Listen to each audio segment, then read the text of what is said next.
소비자분들을 위한 방향성을 제시드립니다. 네, 반갑습니다. 보험나치판TV 이주영 팀장입니다. 자, 우리가 보장성 보험을 가입한 이유는 무엇이라고 생각하실까요? 언제, 어떻게 발생할지 모르는 상해와 질병으로 인한 치료비와 생활비 등을 준비하기 위함이라고 저는 생각합니다. 그러면 보험을 준비하는 데 있어서 가장 중요한 한 가지 요소를 뽑자면 무엇이 있나요? 보험료, 보장 범위 등 여러 가지가 있겠지만 저는 보상이라고 생각을 합니다. 아무리 좋은 보험이라도 내가 보상이 안 된다면 큰일 나는 거니까요. 오늘은 유병자 보험을 가입하신 분들에게 꼭 주의하라고 말씀드리고 싶은 주제로 찾아왔습니다. 바로 유병자 보험의 보상적인 점에서 알아야 할 것입니다. 지금 제가 어떤 말을 드리고 싶은 건지 하나하나 차근차근 말씀드려 보겠습니다. 자, 우선은 유병자 보험을 가입한 이유입니다. 건강체, 표준체에 가입이 어렵기 때문에 우리가 보험 가입을 유병자로 하는 거죠. 예를 들어 이런 겁니다. 뇌졸중이나 뇌출혈, 심근경색이나 아니면 일형 당뇨, 이러한 중대한 질환들로 인해서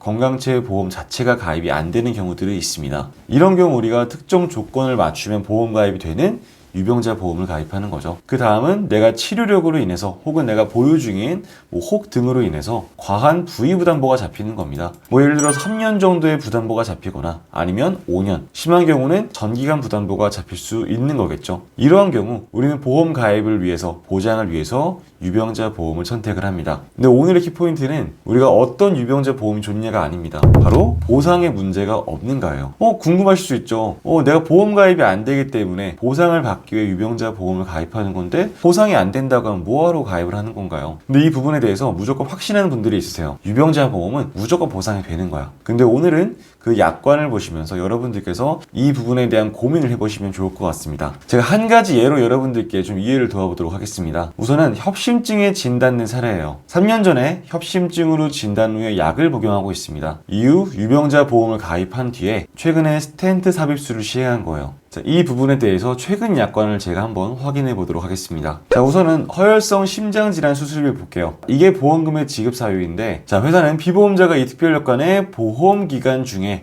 허혈성 심장질환의 치료를 직접적인 목적으로 수술을 받을 경우에는 수술 1회당 보험 금액을 지급한다. 자, 보면 보험 기간 중에 이 허혈성 심장 질환의 치료를 목적으로 가입하는 거예요. 자, 우리 보험 기간 중에 허혈성 심장 질환의 치료 목적으로 수술한 경우입니다. 자, 보험 기간은 언젠가요? 즉 우리가 보험을 가입하고 보험 납입을 하고 승낙이 된 이후부터는 우리가 그 치료 목적으로 수술한 거에 대해서 보상을 한다고 나와 있는 거예요. 그럼 수술비는 내가 이전에 협심증에 진단되었다 하더라도 보상이 될 수 있는 겁니다. 그러면 진단비를 봐볼게요. 아까와 조금의 차이가 있어요. 자, 보험 기간 중에 허혈성 심장 질환으로 진단된 경우에는 최초 1회 진단을 하여서 아래 진단비를 지급한다. 수술비는 뭐였죠? 보험 기간 중에 치료 목적으로 수술한 경우예요. 근데 진단비는요, 보험 기간 중에 진단이 되어야 한다는 겁니다. 즉 사고 발생이 다르다는 거예요. 그럼 우리가 보상을 하기 위한 사고 발생이 수술비는 수술을 할 때, 진단비는 상태를 봤을 때 진단은 된 경우 얘기하는 겁니다. 그럼 이런 경우는 우리가 보험 가입 기간 이전에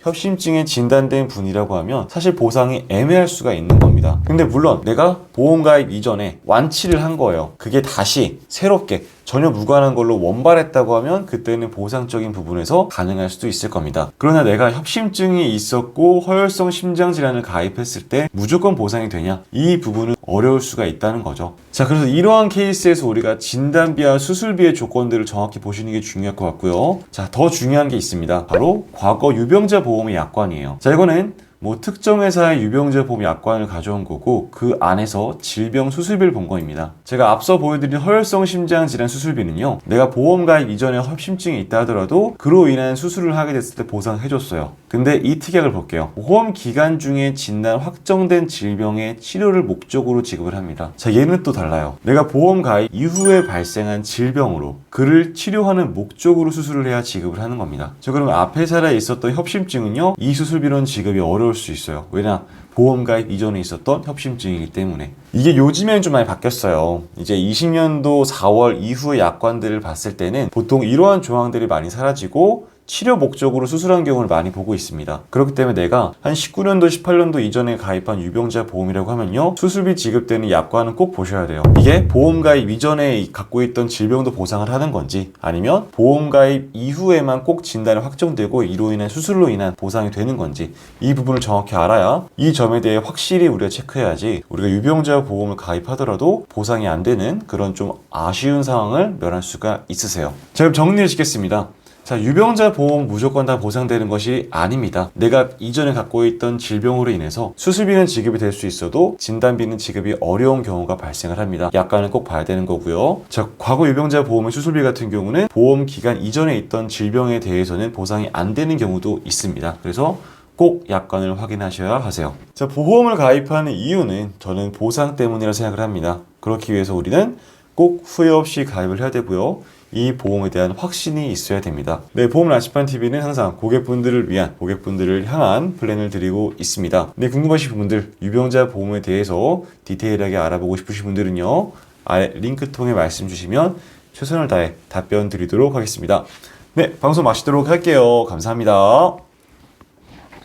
본인은 주 글로벌 금융판매 보험 대리점 소속이며 다수의 보험사와 계약 체결 및 대리 중개하는 보험 설계사이고, 보험회사로부터 보험계약 체결권을 부여받지 아니하였습니다. 주 글로벌 금융판매 대리점 소속 보험 설계사는 해당 상품에 대해 충분히 설명할 의무가 있고, 가입자는 가입에 앞서 이에 대한 충분한 설명을 받으시기 바랍니다.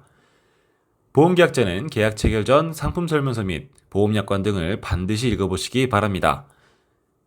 상기 내용은 모집 종사자 개인의 의견이며 계약 체결에 따른 이익 또는 손실은 보험계약자 및 피보험자에게 귀속됩니다. 본 광고는 손해보험 광고 심의 기준을 준수하였으며 유효기간은 심의일로부터 1년입니다.